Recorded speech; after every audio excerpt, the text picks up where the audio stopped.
सरस्वत्यै पार्वत्यै गुरवे दक्षिणामूर्तिदेवानां सकलकार्यविजयी भव दिग्विजयी भव।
ಕೃಷ್ಣಾಯ ವಾಸುದೇವಾಯ ಹರಯೇ ಪರಮಾತ್ಮನೇ ಪ್ರಣತ ಕ್ಲೇಶನಾಶಾಯ ಗೋವಿಂದಾಯ ನಮೋ ನಮಃ.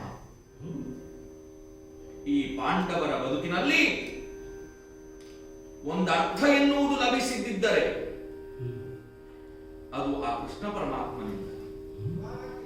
ಇಲ್ಲಿಯವರೆಗೂ ಪಾಂಡವರನ್ನ ಪಂಜರದ ಗಿಳಿಯಂತೆ ಕಾಪಿಟ್ಟುಕೊಂಡು ಬಂದವನ ಈ ಲೋಕದಲ್ಲಿ ಒಂದು ನೆಲೆ ಎನ್ನುವುದು ಪಾಂಡವರಿಗೆ ದೊರಕಬೇಕು ಅಂತಿದ್ದರೆ ಅದಕ್ಕೆ ಬೆಂಬಲವಾಗಿ ಹಿನ್ನೆಲೆಯಾಗಿ ಇದ್ದದ್ದು ಕೃಷ್ಣ ಪರಮಾತ್ಮನಲ್ಲದೆ. ಅವನ ಕಾರಣದಿಂದಾಗಿಯೇ, ಅವನ ಸಹಾಯದಿಂದಲಾಗಿಯೇ 18 ದಿವಸಗಳ ಮಹಾಭಾರತ ಯುದ್ಧ ಇದನ್ನು ನಾವು ಗೆಲ್ಲುವುದಕ್ಕೆ ಸಾಧ್ಯವಾಯಿತು, ಸಾಧಿತವಾಯಿತು. ಎಲ್ಲದೆ ಹೋದರೆ 11 ಅಕ್ಷೋಹಿಣಿ ಸೇನೆಯನ್ನು ಹೊಂದಿದಂತಹ ಕೌರವರ ಬಲವನ್ನು ಕೇವಲ 7 ಅಕ್ಷೋಹಿಣಿ ಸೇನೆಯನ್ನು ಹೊಂದಿರುವಂತಹ ಪಾಂಡವರು ಗೆಲ್ಲುವುದಕ್ಕೆ ಸಾಧ್ಯ ಉಂಟೆ? ಎಣಿಸುತ್ತಾ ಹೋದರೆ ಎಂಥೆಂಥವರೆಲ್ಲ ಇದ್ದರು ಕೌರವರ ಬಲದಲ್ಲಿ. ಪಿತಾಮಹ ಭೀಷ್ಮರೋ, ಗುರುಗಳಾದಂತಹ ದ್ರೋಣರೋ, ಮಹಾರಥಿ ಎನಿಸಿಕೊಂಡಂತಹ ಕರ್ಣನು, ಏನಿದ್ದರೇನು, ಯಾವ ಬಲ ಇದ್ದರೇನು, ಕೌರವನಿಗೆ ದೈವ ಬಲ ಎನ್ನುವುದು ಇರಲಿಲ್ಲ. ಆ ಕಾರಣಕ್ಕಾಗಿ ಆತ ಯುದ್ಧವನ್ನು ಸೋತಿದ್ದ. ಹಾಗೆ ಎಲ್ಲವನ್ನೂ ಗೆದ್ದಂತಹ ನಮ್ಮಣ್ಣ ಚಕ್ರಾಧಿಪತಿಯಾಗಿ ಮೆರೆಯುತ್ತಾನೆ ಎನ್ನುವಂತಹ ಸಂದರ್ಭದಲ್ಲಿ ನನ್ನಣ್ಣನಿಗೆ ಒಂದು ರೀತಿಯಾದಂತಹ ಚಿಂತೆ ಬಾಧಿಸತೊಡಗಿತಂತೆ. ಯುದ್ಧ ಎಂದ ಮೇಲೆ ಅವ ಸಂಬಂಧಿಯೋ ಸ್ನೇಹಿತನೋ ಯಾವುದೂ ಗಣನೆಯಾಗುವುದಿಲ್ಲ, ಆತ ವಿರೋಧಿಯಾಗಿರ್ತಾನೆ ಎನ್ನುವುದಾಗಿ ಭಾವಿಸಿಕೊಂಡರೂ ಸಹ ನನ್ನಣ್ಣನಿಗೆ ನನ್ನವರನ್ನು ನಮ್ಮವರನ್ನು ನಾನು ಕೊಂದಿದ್ದೇನೆ ಎನ್ನುವಂತಹ ಚಿಂತೆ, ಆ ಪಾತಕ ಬ್ರಹ್ಮಹತ್ಯಾ ಪಾತಕ, ನನ್ನವರನ್ನು ಕೊಂದಿದ್ದೇನೆ ಎನ್ನುವಂತಹ ಸಮಸ್ಯೆ ಅವನಿಗೆ ತೀವ್ರವಾಗಿ ಬಾಧಿಸತೊಡಗಿತಂತೆ. ಅದೇ ಸಂದರ್ಭದಲ್ಲಿ ವೇದಗಳನ್ನು ವಿಂಗಡಿಸಿದಂತಹ ಭಗವಾನ್ ವೇದವ್ಯಾಸರು ನಮ್ಮಲ್ಲಿಯವರೆಗಾಗಿ ಬಂದು ಚಿಂತಿಸುತ್ತಿದ್ದಂತಹ ನಮ್ಮಣ್ಣನಿಗೆ ಸಮಾಧಾನದ ಮಾತುಗಳನ್ನಾಡಿದರಂತೆ. ಕ್ಷತ್ರಿಯರಾದವರಿಗೆ ರಾಜ್ಯ ಸಂಪಾದನೆಯ ಕಾಲದಲ್ಲಿ ಶತ್ರು ನಿಗ್ರಹ ಇದು ಸರ್ವವಿದಿತ, ಇದು ಯೋಗ್ಯವಾದದ್ದು ಕ್ಷತ್ರಿಯರಿಗೆ ಎನ್ನುವುದಾಗಿ ಸಮಾಧಾನಪಡಿಸಿದರು. ಕೇಳದಿರುವಂತಹ ನಮ್ಮಣ್ಣನಿಗೆ ಅಶ್ವಮೇಧ ಕೃತು ಇದನ್ನು ನಡೆಸು ಎನ್ನುವುದಾಗಿ ಸೂಚಿಸಿದರು.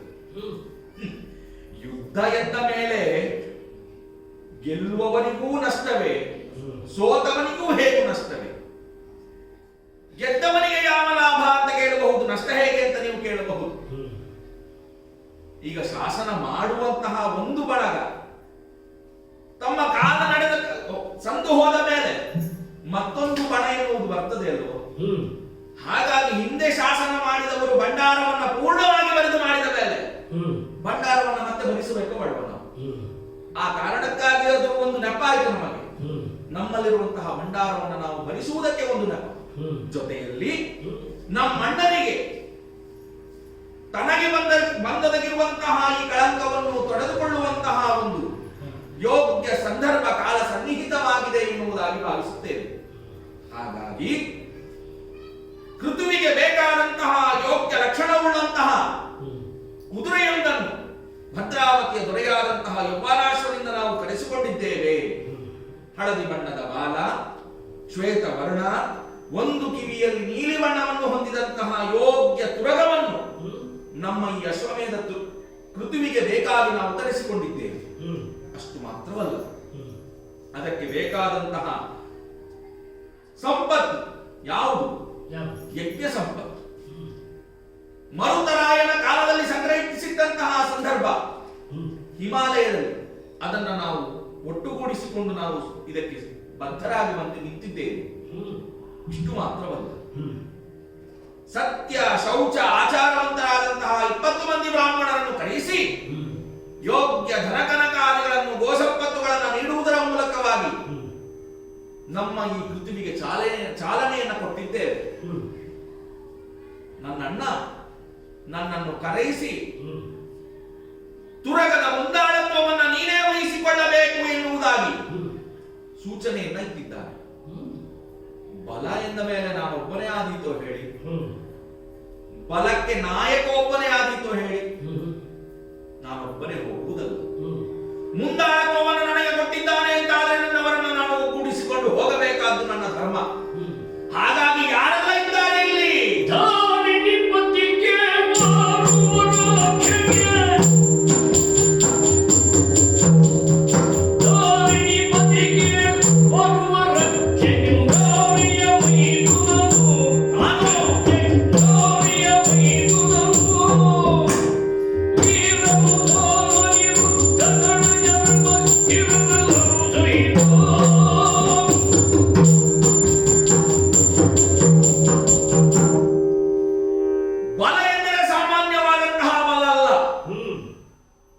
ಇದು ಚಕ್ರವರ್ತಿಗಳು ಮಾಡುತ್ತಿರುವಂತಹ ಯಜ್ಞ. ಹಾಗಾದ್ರೆ ಇದರ ಬಲಕ್ಕೆ ಯಾರೆಲ್ಲ ಬರಬೇಕು? ಇದ್ದಾರಲ್ಲ ನಮ್ಮವರು, ಅನಿರುದ್ಧ, ವೃಷಕೇತು, ಕೃತವರ್ಮ ಮೊದಲಾದಂತಹ ಯದು ವೀರರೆಲ್ಲರೂ ಸಹ ನಮ್ಮನ್ನು ಒಗ್ಗೂಡಿಕೊಂಡಿದ್ದಾರೆ, ನಮಗೆ ಬೆಂಬಲವನ್ನು ಸೂಚಿಸಿದ್ದಾರೆ. ಬೇಕಾದಂತಹ ಶಸ್ತ್ರಗಳನ್ನು, ಅಶ್ವ ಬಲವನ್ನು, ಕುಂಜರ ಬಲವನ್ನು, ಪದಾರ್ಥಗಳೆಲ್ಲವನ್ನು ಒಗ್ಗೂಡಿಸಿಕೊಂಡು ನಾವು ಹೊರಡುವ ಪರಿ ಹೇಗೆ?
ಹಾಗಿದ್ದರೆ ಲೇಖನವನ್ನು ತಂದು ವಾಚಿಸುತ್ತೀಯ?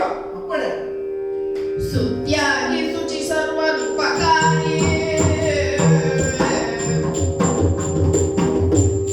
ಸುತ್ಯಾಗಿ ಶುಚಿ ಸರ್ವೋಪಕಾರಿ, ಭುವನ ಜನ ಸುತ್ಯ ನಿರ್ಮಲ ಚಿತ್ತ ಶೋಧ, ಸುತ್ಯ ನಿರ್ಮಲ ಚಿತ್ತ ಶೋಧ, ಸತ್ಯಭಾಷಿತ ಕರುಣ ನಿಧಿ ಕಮಲಗಳ ನಯನ,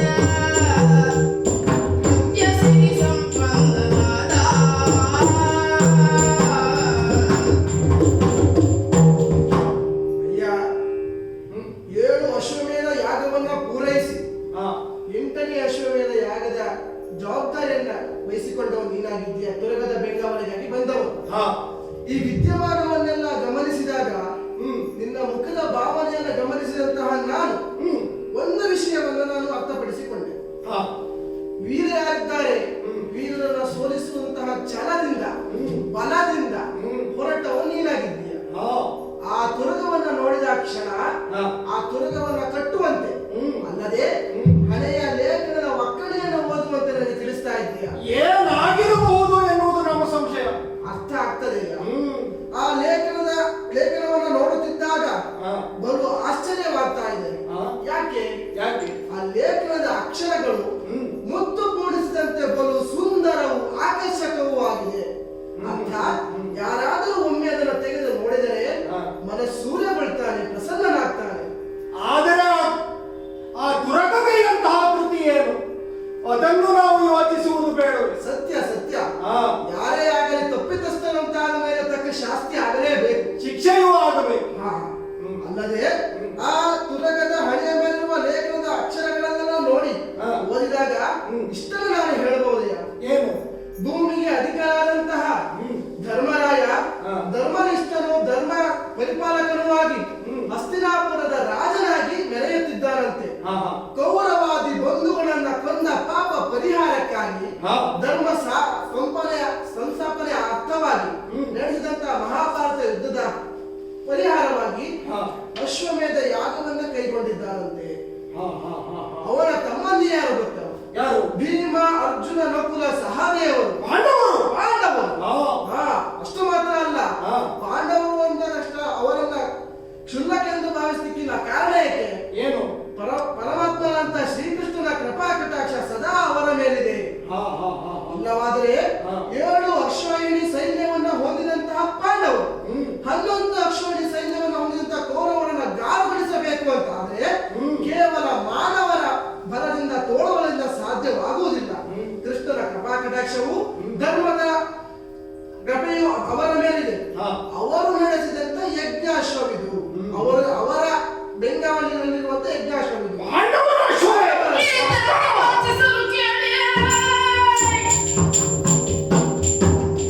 ಈ ತನದಿ ವಾಚಿಸಲು ಕೇಳಿ ಮನದಲ್ಲಿ ತಾಮ್ರಕ್ಕೆ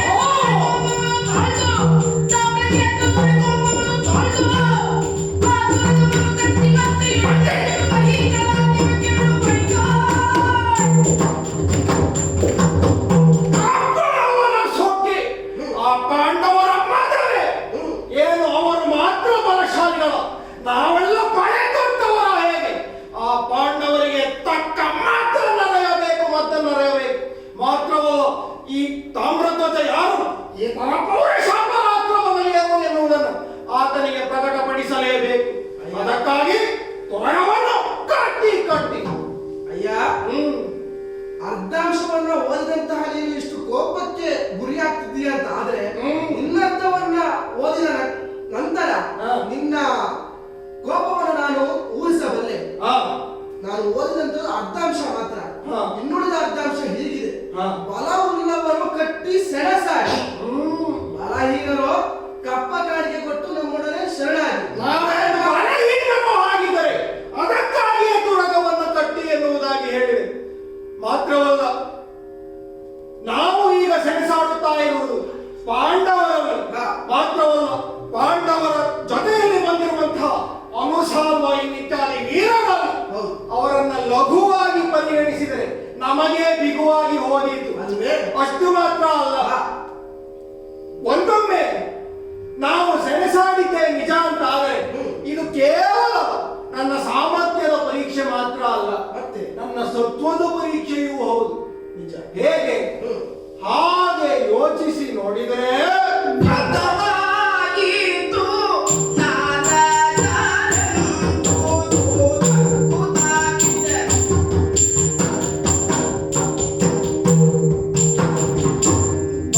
ಭದ್ರವಾಗಿತ್ತು ನಾರಾಜನಂದು ನಾರಾಜನಂದು ಹೌದೇ ಹೌದು.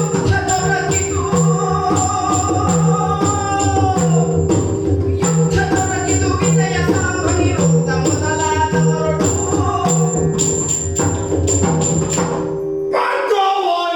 ಬದ್ಧವಾಯಿತು. ಯಾಕೆ ಹೇಳಿದೆ? ಯಾಕೆ? ಹರಿಯ ದರ್ಶನಾಕಾಂಕ್ಷಿಯಾಗಿ ಹರಿಯ ದರ್ಶನ ಆಗಬೇಕು ಅಂತಾದರೆ ಏನು ಮಾಡಬೇಕು ಎನ್ನುವಂತಹ ಗೊಂದಲದಲ್ಲಿ ನನ್ನ ತಂದೆಯವರು ಇರುವಂತಹ ವೇಳೆಗೆ ನಮ್ಮ ಈ ರತ್ನಸಾರಾಪುರಕ್ಕೆ ದೇವ ಋಷಿಗಳಾದಂತಹ ನಾರದರ ಆಗಮನವಾಯಿತು. ಬಂದಂತಹ ಅವರು ಹೇಳಿದ ಮಾತು 7 ಅಶ್ವಮೇಧಗಳನ್ನು ಪೂರೈಸಿ 8ನೇ ಅಶ್ವಮೇಧವನ್ನು ಮಾಡುತ್ತಾ ಇರುವಂತಹ ವೇಳೆಗೆ ಶ್ರೀಹರಿಯ ದರ್ಶನವಾಗುತ್ತದೆ ಎನ್ನುವ ಹಾಗೆ. ಹಾಗೆ ಯೋಚಿಸಿ ನೋಡಿದರೆ ಹೌದು, ನಾರದರು ಹೇಳಿದಂತಹ ಮಾತು ಬದ್ಧವಾಯಿತು. ಯಾಕೆ? ಇಂದು ತುರಗದ ರಕ್ಷಣಾ ಹೊಣೆಯನ್ನು ಹೊತ್ತಂತಹ ಪಾರ್ಥನನ್ನ ನಾವು ಚವಗೆಡಿಸಿದೆವು ಅಂತಾದರೆ ಬಂದೇ ಬರ್ಬೇಕಲ್ಲ. ಯಾರು ಬರಬೇಕು? ಶ್ರೀಕೃಷ್ಣ ಬರಬೇಕು. ನಮ್ಮ ಶ್ರೀಹರಿ ಬರಲೇಬೇಕು. ಪೂಜೆಯಲ್ಲಿ 2 ವಿಧ ಅಂತೆ. ಒಂದು ದೇವರನ್ನ ಅರ್ಚಿಸಿ ಅವರನ್ನ ಪೂಜಿಸುವಂತದ್ದು ವೇದೋಕ್ತವಾಗಿ.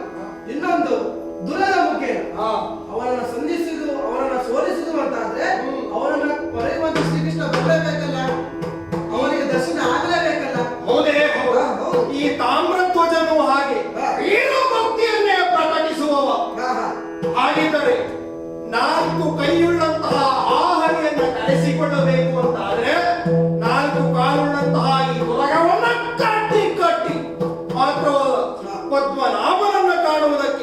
ಪದ್ಮಾಕೃತಿಯಲ್ಲಿ ನಮ್ಮ ಸೇನೆಯನ್ನು ನಿಲ್ಲಿಸಿ ನಡುವೆ ನರ ಉತ್ತಮ ಉರಗವನ್ನು ಕಟ್ಟಿ ಅರ್ಧ ಚಂದ್ರಾಕೃತಿಯಲ್ಲಿ ನಮ್ಮ ಸೇನೆಯನ್ನು ನಿಲ್ಲಿಸಿದ್ದಾರೆ. ಹೌದು. ಹಸ್ತಿ ಹಯ ರಥ ಪದಾತಿ ಎನ್ನುವಂತಹ ನಮ್ಮ ಚತುರಂಗ ಸೇನೆಯ ಸಿದ್ಧತೆ ಆಗಿದೆ. ಹಾಗಿದ್ದರೆ ಅರ್ಥನ ನಿರೀಕ್ಷೆಯಲ್ಲಿರೋಣ. ಕಂತುಪಿತ ಪೌರುಷಾಗ್ರಣಿ ಕಂತುಪಿತ ಪೌರುಷಾಗ್ರಣಿ ಧರ್ಮಜಾನು ಜನ ಕರೆದು ಧರ್ಮಜಾನು ಜನ ಕರೆದು ಬಳಿಕಿಂತೆಂದನು ಧರ್ಮಜಾನು ಜನ ಕರೆದು ಬಳಿಕಿಂತೆಂದನು ಆಗ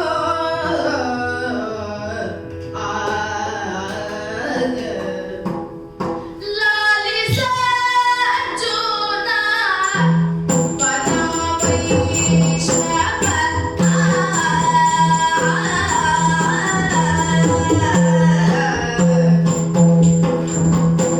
ಲಾಲಿಸ ಜೋನ ಪರಮ ವೈಷ್ಣವ ಲಾಲಿಸ ಜೋನ ಪರಮ ವೈಷ್ಣವ ಮೌಢ್ಯ ಖಜ ಅತಿ ಪರಾಕ್ರಮಿ ಯಾರು? ವೈಷ್ಣವ ಮೌಢ್ಯ ಖಜ ಅತಿ ಪರಾಕ್ರಮಿ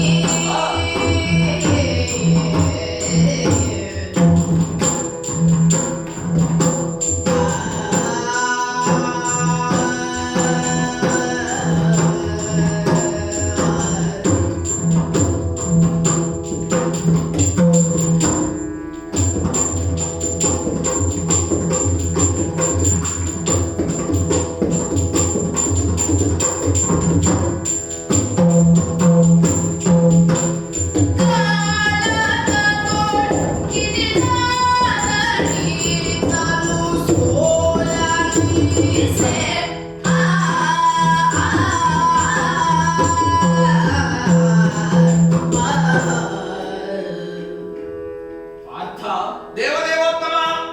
ಚಿನ್ನವನ್ನ ಕಿಕ್ಕಿದಾಗಲೇ ಮೆರುಗು, ಕಬ್ಬಿಣವನ್ನ ಕಾಸಿ ಬಡಿದಾಗಲೇ ಆಕಾರ.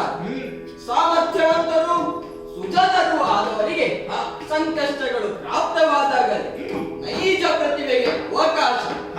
ಈ ಅಶ್ವಮೇಧದ ಹಿಂದಿರುವ ನನ್ನ ಮೂಲ ಉದ್ದೇಶ ಇದೇ ತಾನೇ. ಒಂದೇ ಕಲ್ಲಿನಿಂದ ಎರಡು ಹಕ್ಕಿಗಳನ್ನು ಹೊಡೆಯಬೇಕಂತೆ. ಈ ಭೂಮಿಯಲ್ಲಿ ಅರಸರಾದಂತವರು ತಾವೇ ತಾವಾಗಿ ಮರೆಯುತ್ತಿದ್ದಾರೆ. ಅಂತಹ ಮತಾಂತರ ಗರ್ವಾಪಾರವಾಗಬೇಕು. ಇನ್ನು ನನ್ನನ್ನೇ ಮನದಲ್ಲಿ ಹಾಗೂ ಮನೆಯಲ್ಲಿ ಪ್ರತಿಷ್ಠಾಪಿಸಿ ನನ್ನ ದ್ವಾದಶಾಕ್ಷರಿ ಮಂತ್ರವನ್ನ ಸ್ಮರಿಸುತ್ತಾ ಪೂಜೆಯನ್ನ ಕೈಯುವವರು ಅವರಿಗೆ ನನ್ನ ದರ್ಶನವನ್ನ ಕೊಡಬೇಕು. ಇದು ನನ್ನ ಉದ್ದೇಶ. ಇಲ್ಲಿಯವರೆಗೆ ಅದೇ ರೀತಿಯಲ್ಲಿ ನಡೆದುಕೊಂಡು ಬಂದವರು ಮೊನ್ನೆ ಎಂಬಂತೆ ನಮ್ಮ ಅಶ್ವ ಚಂಪಕಾವತಿಯನ್ನ ಸೇರಿತು. ಹೌದು. ಅಲ್ಲಿನ ಕತೆ ನೆನಪಿದೆಯಲ್ಲ. ಏನು ನಡೆದದ್ದು ಹೌದು ಹೇಳಿ.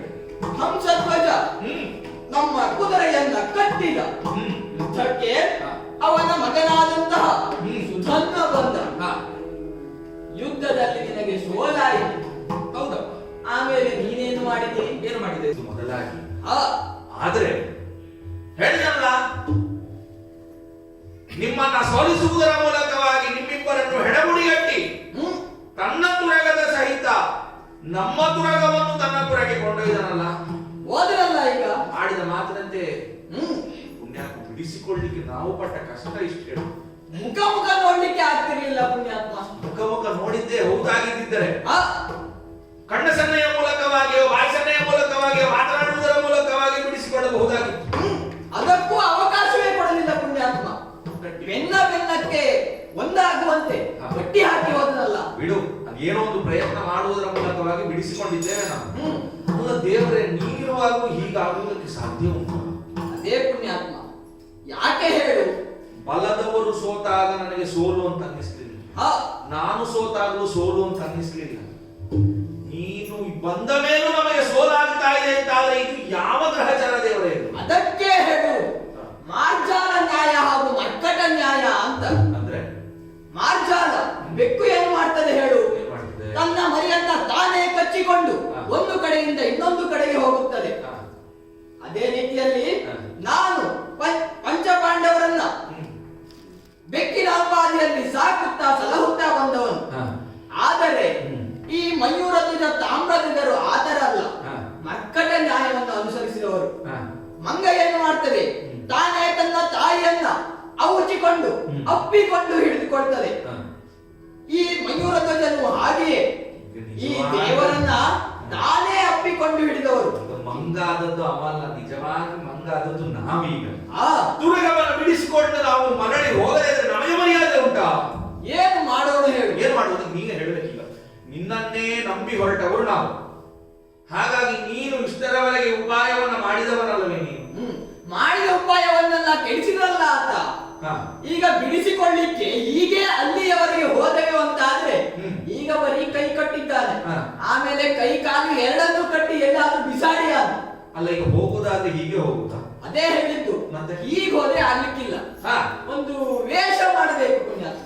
ದೇವರೇ, ಸುಮ್ಮನೆ ವೇಷ ಮಾಡಿಕೊಂಡೆಲ್ಲ ಹೋಗುವುದಕ್ಕೆ ಸಾಧ್ಯ ಉಂಟು? ಈಗಲೇ ಮಾತನಾಡುವುದಕ್ಕೆ ಅಕ್ಷರಗಳನ್ನು ಹುಡುಕ್ತಾ ಇದ್ದೇನೆ.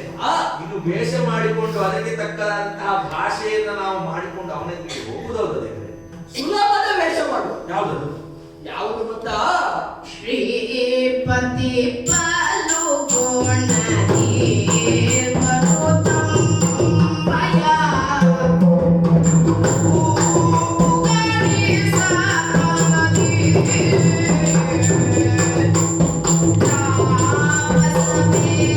ರಾಮಸಮೇಶವರಾತು ದೇಸಿಕನಂತೆ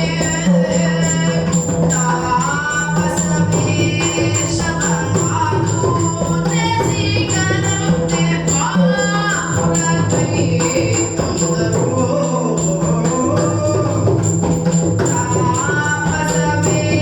ರಾಮಸಮೇಶವರಾತು ದೇಸಿಕನಂತೆ ಪಾಪುರಕೈ ತಂದರು. ಚಕ್ರವರ್ತಿ ಮನೆತನದವರು ನಾವು. ಆ. ನಮ್ಮ ಪರಿಸ್ಥಿತಿ ಎಲ್ಲಿಗೆ ಬಂತು ನೋಡು. ನಮ್ಮದಾದಂತಹ ವಸ್ತುವನ್ನ ಪಡೆದುಕೊಳ್ಳುವುದಕ್ಕೆ ಬೇಕಾಗಿ ವೇಷವನ್ನ ಮರೆಮಾಚಿ, ನಿಜವನ್ನ ಮರೆಮಾಚಿ ವೇಷದ ಮೂಲಕವಾಗಿ ಹೋಗಿ ನಾವು ಬಿಡಿಸಿಕೊಂಡು ಬರಬೇಕಾದಿದ್ರೆ ಮಾಡಬೇಕು ಹೌದು. ಹಾ. ಆದ್ರೆ ಯಾವ ವೇಷ ಅಂತ ಬೇಕಲ್ಲ. ಯಾವ್ದಾದ್ರು ವೇಷ ಮಾಡಿದ್ರೆ ಆಗುದಿಲ್ಲ. ಚಕ್ರವರ್ತಿ ಮನೆತನದವರು ಹಾ. ಅವರಿಗೆ ಹೋಗಿ ಅಲ್ಲಿ ನಮಸ್ಕಾರ ಮಾಡ್ಲಿಕ್ಕೆ ಆಗ್ತದೆ ಪುಣ್ಯ. ಮತ್ತೆ ಅವರೇ ನಮಗೆ ನಮಸ್ಕಾರ ಮಾಡಬೇಕು. ಅಂತಹ ವೇಷವನ್ನು ನಾವು ಮಾಡಬೇಕು. ಯಾವ್ದದು? ಯಾವುದಾದೀತು? ಹಾ. ಬ್ರಾಹ್ಮಣ ವೇಷ ಆದೀತು. ಈಗ ಬ್ರಾಹ್ಮಣರ ವೇಷ ಸುಲಭದ ವೇಷ. ನೀನು ಹೇಳಿದಾಗ ಪಕ್ಕನೆ ನನಗೆ ನೆನಪಾದದ್ದು ಒಂದೇ ದೇವರೇ. ಯಾವುದು? ಅದೊಂದು ಕಾಲದಲ್ಲಿ ಹಾ. ಮಾಗದನನ್ನ ವಧಿಸುವುದಕ್ಕೆ ಬೇಕಾಗಿ ಹ್ಮ್ ನಾವು ನಾಲ್ವರು ಹೋದವರಲ್ಲೇ. ಹ್ಮ್ ಮೂವರು, ಮೂವರು. ನಾನು, ನೀನು, ಭೀಮ. ನಾನಾದಂತಹ ಭೀಮ, ನಿಜ. ನಾವು ಮೂವರು ಹೋಗಿ ಹ್ಮ್ ಆ ಮಾಗದನನ್ನ ಬ್ರಾಹ್ಮಣ ರೂಪದಲ್ಲಿರುವಂತಹ ಸಂದರ್ಭದಲ್ಲಿ ಅವನನ್ನು ಮರಳು ಮಾಡಿ ವಧಿಸಿದ್ದಲ್ಲ.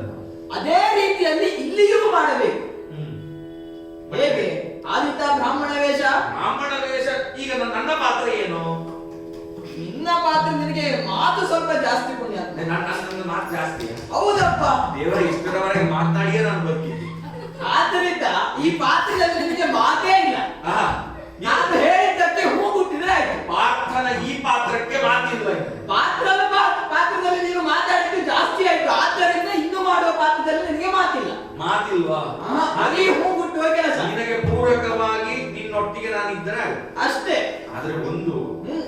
ಹೇಳಿ ಕೇಳಿ ಹೋಗುತ್ತಿರುವಂತದ್ದು ಅವನ ಪುರಕ್ಕೆ. ಆ, ಎಷ್ಟು ಜಾಗ್ರತೆ ಇದ್ದರೂ ಸಾಕಾಗುವುದಿಲ್ಲ. ನಿಜ.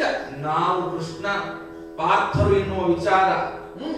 ನಮ್ಮ ವೇಷದಲ್ಲಿಯೂ ಅವನಿಗೆ ಗೊತ್ತಾಗಬಾರದು. ಹರಿನರನು ಅಂತ ಅವನಿಗೆ ಗೊತ್ತಾಗ್ಬಾರ್ದು. ಆಗಬಾರದು. ಹ್ಮ್. ಹಾಗಾಗಿ ವೇಷಕ್ಕೆ ತಕ್ಕುದಾದಂತಹ ಭಾಷೆ, ಅದಕ್ಕೆ ತಕ್ಕುದಾದಂತಹ ಕಥೆಯ ನಡೆ, ಇದಕ್ಕೆ ನೀನೇ ಪೂರಕವಾಗಿ ನಡೆಯಬೇಕು, ನಡೆಸಿಕೊಡಬೇಕು. ಆಗಲಂತೆ ನೋಡೋಣ ದೇವರೇ. ಎಲ್ಲ ದಾರಿಯಲ್ಲಿ ಹೇಳ್ತೇನೆ. ಆಗಲಿ, ಆಗಲಿ. ಇತ್ತಮಯ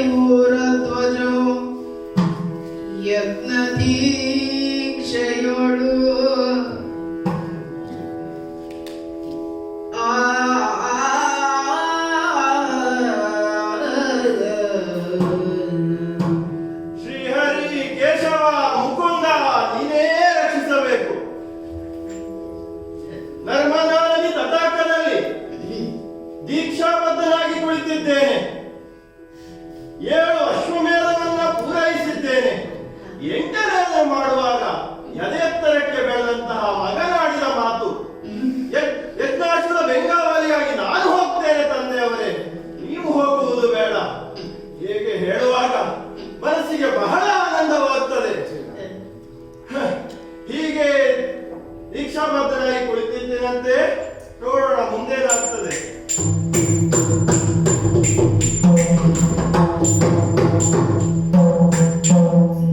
ತರುಣ ಬಂದೆ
ರೋಮಾಂಚಿತನಾದೆ ಮಗು.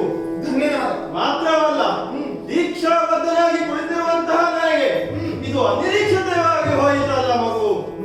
ಕಾರಣ ಮತ್ತೇನಲ್ಲ, 7 ಅಶ್ವಮೇಧ ಮಾಡಿದಂತಹ ಅನುಭವವೇ ಸುಳ್ಳಾಗಿ ಹೋಯಿತು ಹಾಗೆ ಎನ್ನುವುದಾಗಿ. ಮಗು, ಯಜ್ಞಾಶ್ವದ ಬೆಂಗಾವಲಾಗಿ ಹೋದವನು ನೀನು. ಅದರ ಕ್ರಮ ಹೇಗೆ? ವರುಷ ಪರ್ಯಂತ ಯಜ್ಞಾಶ್ವವು ತಿರುಗಬೇಕು. ಅದರ ಗೊರಸಿನ ಚಿಹ್ನೆ ಮೂಡಿದಲ್ಲೆಲ್ಲ ಪದಹೋಮವನ್ನು ಮಾಡಬೇಕು. ಹೀಗೆ ವರುಷ ಪರ್ಯಂತ ತಿರುಗಬೇಕು. ನೀನು ಹೊರಟು ಬಹಳ ಸಮಯ ಆಗಲಿಲ್ಲ, ಹೆಚ್ಚೇನು ಕೆಲವು ತಿಂಗಳು ಕೂಡ ಆಗಲಿಲ್ಲ. ತಿರುಗಿ ಬಂದೇ ಅಲ್ಲ. ಏನಾಯಿತು? ಏನು ಕಾರಣ? ಅಷ್ಟೇ ಅಲ್ಲ, ಮತ್ತೊಂದು ಅಶ್ವವನ್ನು ಕಾಣ್ತಾ ಇದ್ದೇನೆ. ಪೂಜಿಸಿ ಬಿಟ್ಟಂತಹ ಅಶ್ವದಂತೆ ಕಾಣ್ತಾ ಇದೆ. ಸಾಲಾಂಕೃತ ಭೂಷಿತವಾಗಿದೆ. ಇದು ಯಾರ ಕುದುರೆ? ತಾತ ತಾತ ಕೇಳು ಸುಧಾ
ಅದನ್ನ ಗ್ರಹಿಸಿ ನೋಡಿದರೆ ಪಡೆಯ ಮೇಲಿರುವಂತಹ ಲೇಖನವನ್ನು ನಾವು ಕಂಡೆವು.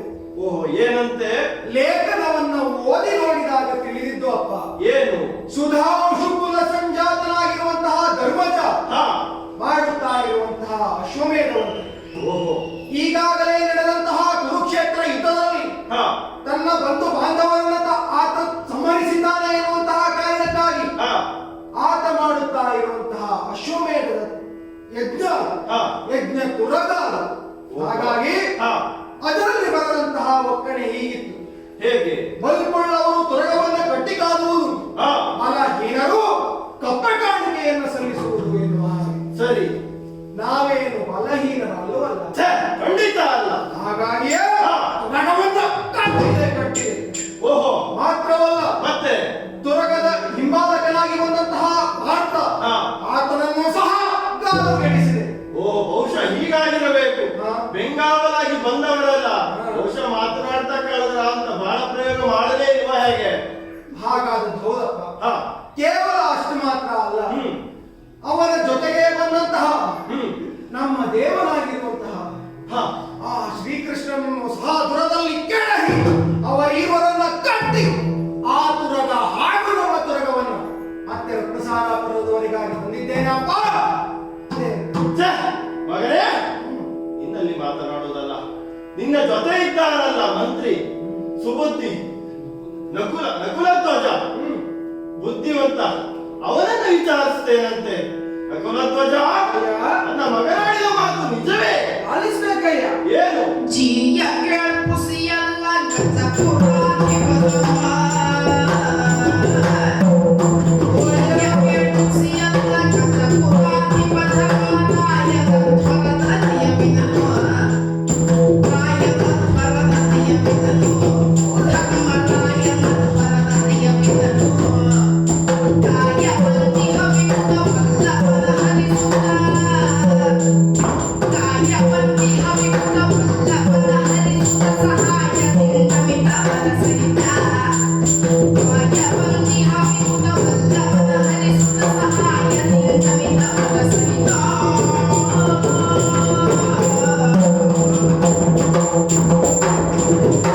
ಪ್ರಭು, ನಕುಲ ಧ್ವಜ, ಈ ವಂಶದ ಹಿರಿಯ ತಲೆ ಚಿತ್ತ ಜನ ಪಿತ ವೃದ್ಧ ಭೂಸುರ ಕಾಲದ್ಯುಂಗ ಚಿತ್ತ ಜನ ಪಿತ ವೃದ್ಧ ಭೂಸುರ ಕಾಲದ್ಯುಂಗ ಪತಿ ಸೋರ್ವ ಬಾಲ ಶಿಷ್ಯ ನೈತನು ಸ್ವಸ್ತ್ಯಸ್ತು ಸ್ವಸ್ತ್ಯಸ್ತು ನಿಮಗೆಂದನು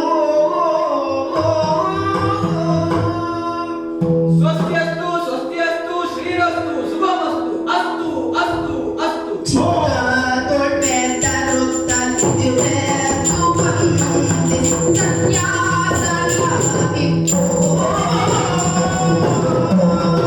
ಓ ಬ್ರಾಹ್ಮಣೋತ್ತಮರು, ಆ, ಛೆ, ನನ್ನನ್ನೇ ನಾನು ಮೈಮರೆತು ನೀವು ಇಲ್ಲಿವರೆಗಾಗಿ ಬಂದು ನನ್ನನ್ನು ಆಶೀರ್ವದಿಸುವವರೆಗೂ ನಾನು ಮೈಮರೆತೇ ಇದ್ದೇನಲ್ಲ ಸ್ವಾಮಿ. ಇದು ಹೊಸದೇ ಆಗಿ ಹೋಯ್ತಲ್ಲ ಏನಾಯ್ತು ಪುಣ್ಯ? ಸ್ವಾಮಿ. ನಾವು ಕೇಳಿದಂತೆ ನಮಸ್ಕರಿಸುವ ಪೂರ್ವದಲ್ಲಿಯೇ ನೀವು ಆಶೀರ್ವದಿಸ್ತೀರಿ ಅಂತ ಆದ್ರೆ ಆ, ಇನ್ನು ಶಾಪ ಕೊಡುವುದು ಬೇಡವಂತೆ. ಅಂದ್ರೆ ನಮ್ಮ ಆಯುಷ್ಯ ಕುಂಠಿತವಾಗಿ ಹೋಗಲಿ ಎನ್ನುವುದಾಗಿ ಆಚರಣೆಯಂತೆ. ನಾವು ತಿಳಿದಂತಹ ಸಂಪ್ರದಾಯ ಇದು. ಇನ್ನು ರೂಢಿಯಲ್ಲಿ ಒಂದು ಮಾತುಂಟು, ಇನ್ನು ನಿಮ್ಮ ಕ್ರಮ ಹೇಗೋ ಏನೋ ಗೊತ್ತಿಲ್ಲ. ಇದು ಸರಿಯಾಗಿ ಕೇಳುವುದು ಸ್ವಾಮಿ. ನಾವು ಯಾ ಗಡಿಬಿಡಿಯಲ್ಲಿ ಆಗಿ ಹೋಯ್ತು. ಕ್ಷಮಿಸಬೇಕು ಕ್ಷಮಿಸಬೇಕು. ಹೋ. ಸಂಕಟ ಬಂದಿದೆಯಾ ಸಂಕಟ? ಸಂಕಟವೇ? ಆ, ನಿಮಗೂ ಸಂಕಟ? ನಿನ್ನೆವರೆಗೆ ನನಗೂ ಧರ್ಮ ಸಂಕಟದಲ್ಲಿಯೇ ಇದ್ದೆ. ಆ, ನಮ್ಮ ಊರಿನ ಬ್ರಾಹ್ಮಣರಿಗೆ, ಇಲ್ಲಿಯವರೆಗೆ ಬಂದಂತಹ ಬ್ರಾಹ್ಮಣರಿಗೆ ಸಂಕಟ ಅಂತ ಆದ್ರೆ ನನ್ನ ಸಂಕಟವನ್ನ ಬದಿಗಿರಿಸ್ತೇನಂತೆ.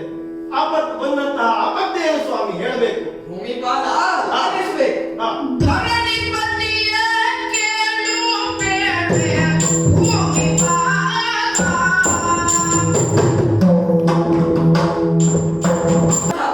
ಆದ್ದರಿಂದ ಆತನ ಬದಲಿಗೆ ನನ್ನ ಪ್ರಾಣವನ್ನ ನೀಡಲಿಕ್ಕೂ ಸಿದ್ಧನಾದೆ. ಇದನ್ನು ನೀವು ಹೇಳಿದ್ದು ಆ ಸಿಂಹದಲ್ಲಿ ಹೇಳಿದೆ. ಆ ಸಿಂಹ ನಿಮ್ಮಲ್ಲಿ ನನ್ನ ಮಾತುಗಳನ್ನು ಕೇಳಿತು. ಕೇಳಿದ್ದು. ಹಾ ಆದರೆ ಅದಕ್ಕೆ ಒಪ್ಪಲಿಲ್ಲವಯ್ಯ. ಮತ್ತೆ ಆ ಒಟುವಿನ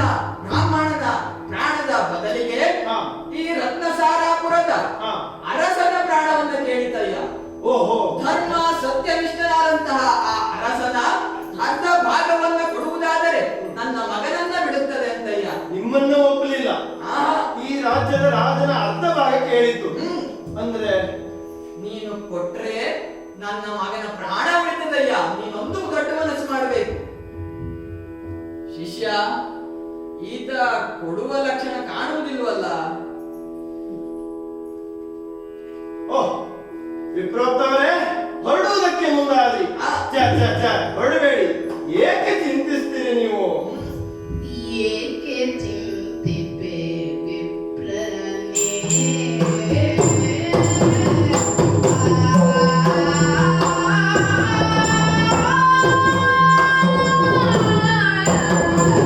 ಏಕೆ ಚಿಂತಿಪೆ ವಿಪ್ರನೇ? ಲೋಕೋದ್ಧಾರ ಈಗಾಯವನ್ನು ಕೊಡುವೆ. ಲೋಕೋದ್ಧಾರ ಈಗಾಯವನ್ನು ಕೊಡುವೆ.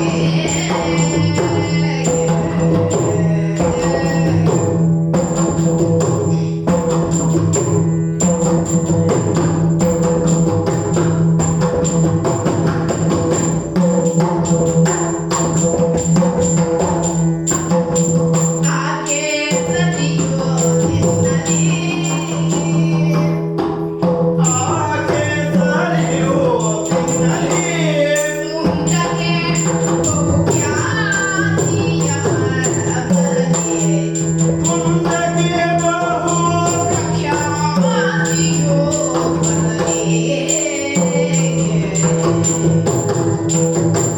ಏಕೆ ಚಿಂತಿಪೆ ವಿಪ್ರನೇ? ಲೋಕೋದ್ಧಾರ ಈಗಾಯವನ್ನು ಕೊಡುವೆ.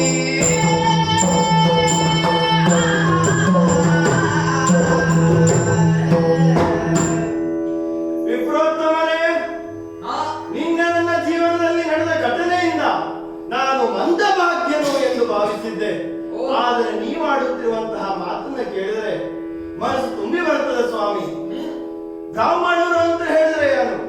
ಪುಣ್ಯ ಸಂಚಯದ ಮೂರ್ತಿಯೇ ಸರಿ. ಆ, ಅಂತಹ ಬ್ರಾಹ್ಮಣೋತ್ತಮರ ಬದಲಾಗಿ ನನ್ನ ಅರ್ಧ ಭಾಗ ಕೇಳ್ತದೆ ಅಂತ ಆದ್ರೆ ಇಲ್ಲಿ ನನ್ನ ಪುಣ್ಯದ ಮಜ್ಜನವನ್ಗೈದು ಸಾಲಿಗ್ರಾಮ ತೀರ್ಥವನ್ನ ಸೇವಿಸಿ ಎಳೆಯ ತುಳಸಿಯ ಮಾಲೆಯನ್ನ ಧರಿಸಿ ಮುಖಮಂಟಪಕ್ಕೆ ಬಂದಿದ್ದೇನೆ.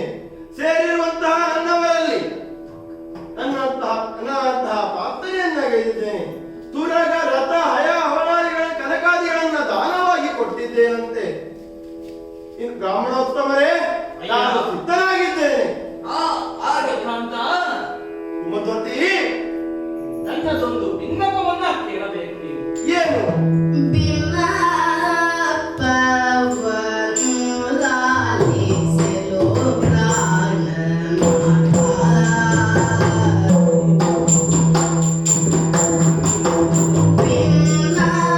ಬಿನ್ನಪ್ಪವನ್ನು ಲಾಲಿಸಲು ಪ್ರಾಣನಾಥ. ಎನ್ನು ಪ್ರಾಣನಾಥ. ಇಂದು ನಿತ್ಯಲಿಯಲಿಲ್ಲವೇ ಹರಿ ಮಾತ. ಇಂದು ನಿತ್ಯಲಿಯಲಿಲ್ಲವೇ ಹರಿ ಮಾತ.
ಪ್ರಾಣಕಾಂತ, ಕುಮದ್ವತಿ, ಮೊದಲಾಗಿ ನಿಮ್ಮ ಹಿರಿದಾವರುಗಳಲ್ಲಿ ವಂದಿಸಿಕೊಂಡಿದ್ದೇನೆ. ಒಳ್ಳೆಯದಾಗಲಿ. ಬಂದಂತಹ ಬ್ರಾಹ್ಮಣರಿಗೂ ವಂದಿಸಿದ್ದೇನೆ. ಹಾ, ನೀವು ಆಡಿದಂತಹ ಮಾತುಗಳನ್ನ ಇಲ್ಲೇ ನಿಂತು ಕೇಳಿದವಳು ನಾನು.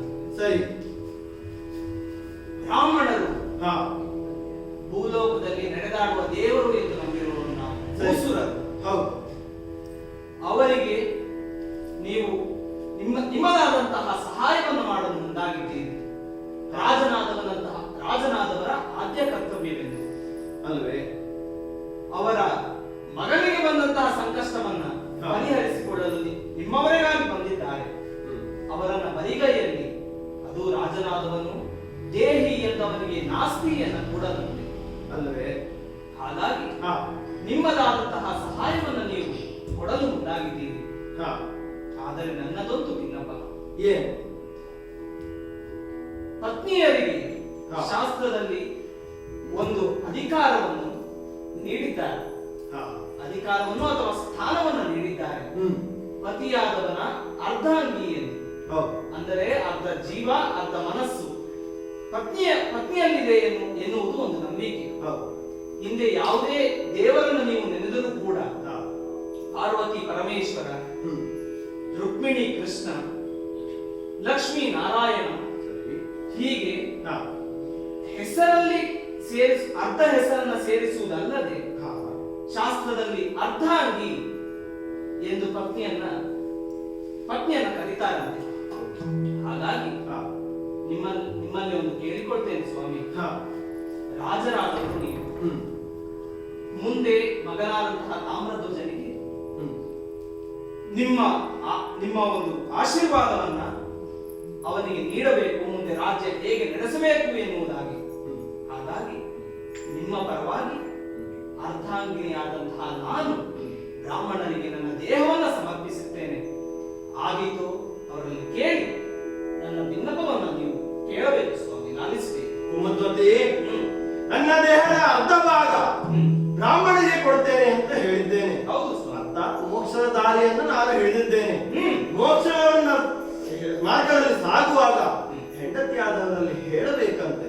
ಆ ಕ್ರಮ ನಾನು ತಪ್ಪಿದ್ದು ಹೌದು. ಇನ್ನು ಎಚ್ಚರಿಸಿದ್ದು ಸರಿಯಾಯಿತು. ಈಗ ದಾನ ಪಡೆಯುವವರು ಬ್ರಾಹ್ಮಣರು, ಅವರು ಒಪ್ತಾರ ಹೇಗೆ ಅವರನ್ನು ಕೇಳಬೇಕು. ಅಯ್ಯ ಬ್ರಾಹ್ಮಣರೇ, ಮಡದಿಯಾದಂತಹ ಕುಮದ್ವತಿಯ ಮಾತನ್ನು ನೀವು ಕೇಳಿದಿರಲ್ಲ? ನಿಜ. ಇದಕ್ಕೆ ನಿಮ್ಮ ಒಪ್ಪಿಗೆ ಉಂಟೆ? ಹೇ ಮಯೂರಧ್ವಜ,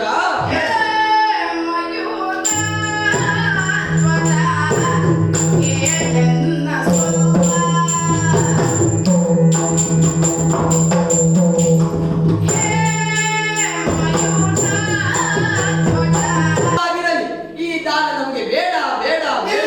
ನಿಲ್ಲಿ ಸ್ವಾಮಿ, ನಮ್ಮ ತಂದೆಯವರು ಏನು ತೋರಿಸುತ್ತಾ ಇದ್ದಾರೆ ಚಿಹ್ನೆಯ ಮೂಲಕ. ನಿಲ್ಲಿ. ಏನು ಒಂದು ಮಾಡಬೇಕಂತೆ? ಅವರ ಕಡಿದಂತಹ ಶಿರವನ್ನು ಒಂದು ಮಾಡುತ್ತಾ ಇದ್ದೇವೆ. ನಿಲ್ಲಿ ಸ್ವಾಮಿ. ದ್ವಿಜರೇ, ಅಯ್ಯ, ನೀವು ಹೊರಟದ್ದು ನನ್ನ ಕಣ್ಣಿನಲ್ಲಿ ನೀರು ಬಂತು ಎನ್ನುವ ಕಾರಣ. ಎಡ ಅಕ್ಷಿಯಲ್ಲಿ ಕಣ್ಣೀರನ್ನ ಸುರಿಸ್ತಾ ಇದ್ದೀಯ. ನೀರು ಬಂದದ್ದು ಎಡಭಾಗದಲ್ಲಿ ಹೌದಲ್ವಾ? ಬಲಭಾಗದ ಕಣ್ಣು ಅರಳಿದ ಕಮಲದಂತೆ ಕಂಗೊಳಿಸುತ್ತಾ ಇದ್ದದ್ದು ಹೌದಲ್ವಾ? ನಿಜ. ನಿಮಗೆ ಬೇಕಾದದ್ದು ಬಲಭಾಗವೇ ಹೌದಲ್ಲ? ಹೌದು. ಮತ್ತೆ ಸಮಸ್ಯೆ ಏನು ಸ್ವಾಮಿ? ಹೇಳುವುದು ಇಷ್ಟೇ, ಎಡಭಾಗದಲ್ಲಿ ನೀರು ಬರುವುದಕ್ಕೂ ಕಾರಣವನ್ನು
ವಿಪ್ರೋತ್ತಮರೇ, ಅಯ್ಯ, ತಪ್ಪಾಗಿ ಭಾವಿಸಬಾರದು. ಆ ನಿಮಗೆ ಬೇಕಾದದ್ದು ಬಲಭಾಗ. ನಿಜ. ಬಲಭಾಗವೇನೋ ಪುಣ್ಯ ಕಾರ್ಯಕ್ಕಾಗಿ ವಿನಿಯೋಗವಾಗುತ್ತಾ ಇದೆ. ಆದರೆ ಉಳಿದದ್ದು ಎಡಭಾಗ ವ್ಯರ್ಥವಾಗಿ ಹೋಯ್ತಲ್ಲ. ಉಳಿದ ಅರ್ಧ ದೇಹಕ್ಕೆ ಉತ್ತರ ಕ್ರಿಯೆ ಕರ್ಮಾದಿಗಳು ಇಲ್ಲವಲ್ಲ. ಹಾಗಾಗಿ ಆ ಕಣ್ಣಿನಲ್ಲಿ ನೀರು ಬಂದದ್ದು ಸ್ವಾಮಿ. ಬಲಭಾಗ ಶುದ್ಧವಾಗಿ ಉಂಟು, ಸ್ವೀಕರಿಸಬೇಕು ಸ್ವೀಕರಿಸಬೇಕು. ಮೆಚ್ಚಿದೆ. ಇಂದಿರೆ ಅರಸ ಮೆಚ್ಚಿದೆ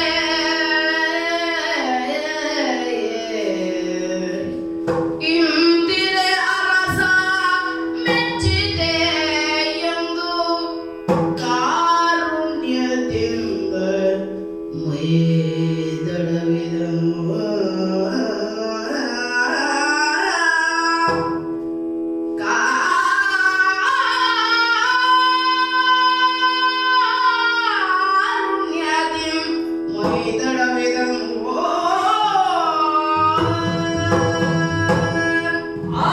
ಬಡಿರೆ ಕೂತುರೆ ಮಜರೆ.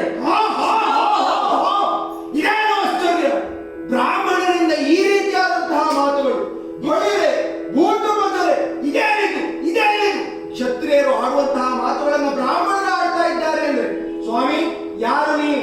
ಸತ್ಯವನ್ನ ಹೇಳಿ, ಇಲ್ಲದೆ ಹೋದರೆ ಈ ಕ್ಷಣದಲ್ಲಿ ಕೊಂಡು ಕಲಿತೇವೆ ಉತ್ತರಾಧಿಪ ದೀಪ ಕೇಳೋ ನಿನ್ನ ಪರೀಕ್ಷಿಸೆ ದೀಪ ಕೇಳೋ ನಿನ್ನ ತಾಮ್ರಧ್ವಜ ಸೈರಿಸು. ಯಾರು ನೀವು? ಉತ್ತರಾಧಿಪ ನಿನ್ನನ್ನ ಪರೀಕ್ಷಿಸಲು ಸುಖ, ನಿನ್ನ ಅಂತಃಸತ್ವವನ್ನು ತಿಳಿಯಲು ಸುಖ ಬಂದವನೇ ನಾನೇ ಶ್ರೀಹರಿ. ಶ್ರೀಹರಿ. ಆ ಹಾ. ಈತನೇ ನರ ಅರ್ಥಾತ್ ಪಾರ್ಥ. ಓಹೋ. ಅಯ್ಯ ಹಾ. ಮೆಚ್ಚಿದ್ದೇನೆ ನಿನ್ನ ಭಕ್ತಿಗೆ. ಮಗನಾದಂತಹ ತಾಮ್ರಧ್ವಜ ಶಕ್ತಿಯ ಮೂಲಕ ನನ್ನನ್ನ ಒಲಿಸಿಕೊಂಡರೆ ನೀನು ಭಕ್ತಿಯ ಮೂಲಕ ಒಲಿಸಿಕೊಂಡಿದ್ದೀಯ. ಆದ್ದರಿಂದ ಮೆಚ್ಚಿದ್ದೇನೆ. ಇಗೋ ನಿನ್ನ ತೃಪ್ತಿಗಾಗಿ ನಿಜ ರೂಪವನ್ನು ತೋರುತ್ತಿದ್ದೇನೆ ನೋಡು. ಕೇಶವ, ಮಾಧವ, ಮುಕುಂದ. ಹೊಳೆ ಹೊಳೆವ ಮಣಿ ಮಕುಟ ಮಕರ ಕುಂಡಲ ಯುಗದ ಸುಳಿ ಗುರುಳ ನೊಸಲ ಕಸ್ತೂರಿಯ ಚಾತುರ್ಭುಜದ ಎಳೆ ನಗೆಯ ವಿವಿಧ ನಾಸಿಕದ ಪೀತಾಂಬರದ ಕೊರಳ ತುಳಸಿಯ ಮಾಲೆಯ ತಳತಳಿಪ ತಂತ ಪಂಕ್ತಿಯ ಕಮಲ ಲೋಚನದ ಗಳದ ಮೂರೇಕೆಗಳ ಸುಂದರದ ವರ ದಿವ್ಯ ನಳಿನ ನಾಭನ ಚಲುಪ ಮೂರ್ತಿಯು ನೋಡಿ ನಳಿನ ನಾಭನ ಚಲುಪ ಮೂರ್ತಿಯ ಮಾಡಿ ಮಿಗೆ ತರುಣಿಪಂ ಜಯವೆಂದನು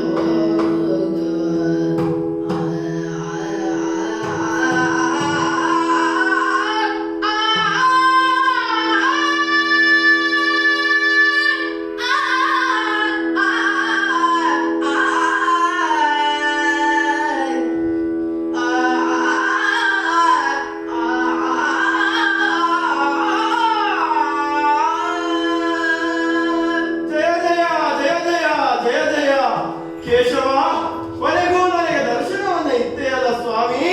ಧನ್ಯನಾದೆ. ಅಯ್ಯ ಯುವರಧ್ವಜ ಮಾತೃಪತಿ ಕೇಳ್ವಿ ಹಯ ವಿಹುದು ಹಿಂಸಯ ಪುತ್ರ ಮಿತ್ರನನು ಕರಗೊಳ್ಳುವುದೇ. ಮಾತೃಪತಿ ಕೇಳ್ವಿ ಹಯ ವಿಹುದು ಹಿಂಸಯ ಪುತ್ರ ಮಿತ್ರನನು ಕರಗೊಳ್ಳುವುದೇ. ಅರ್ಥ ಸಂತೋಷದಲ್ಲಿ ಮುಗಿಸೆಗಳು ಕೇಳು ಕ್ಷಣಪತ್ರದಲ್ಲಿ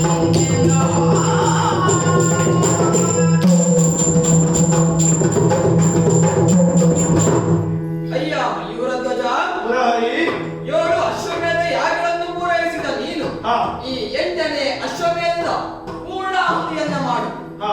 ಅದರೊಂದಿಗೆ ಜೊತೆಗೆ ತಾಮ್ರಧ್ವಜನು ಹಾಗೂ ನಿನ್ನ ಸಕಲ ಸೇನೆಯನ್ನು ನನ್ನ ಭಾವ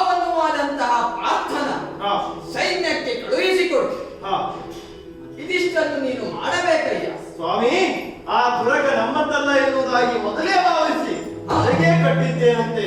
ಇದೆಲ್ಲವೂ ನಿಮಗೆ ವಿಹಿತವಾದದ್ದು, ನಿನಗೆ ಸಮರ್ಪಿಸುತ್ತಿದ್ದೇನೆ. ಅಷ್ಟೇ ಅಲ್ಲ, ನನ್ನ ಮಗನನ್ನು ನಿನಗೆ ದಿನ ಸಹಿತವಾಗಿ ಬೆಳೆಸಿಕೊಡುತ್ತಾ ಇದ್ದೇನೆ.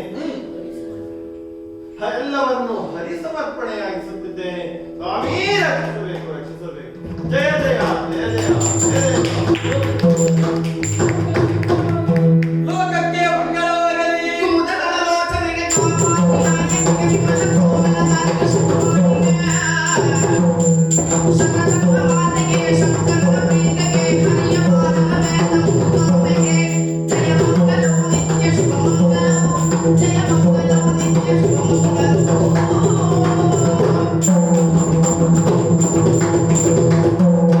ಆದಿದೇವ ಸಕಲಾಗಮ ಪೂಜಿತ ಜ್ಞಾನ ಮೋಹನ ರೂಪ. ವೇದೋದ್ಧಾರಕ ತಿರುಪತಿ ವೆಂಕಟ ವೇದಾಂತ ಪ್ರಿಯ ನಮೋ. ಜ್ಞಾನಾಯನ ಸೇನ ನಮೋ ಭವನಾರದ ಸಂಗಮ ನಮೋ. ತತ್ತೀಯಂತಾದಿ ತತ್ವಂ.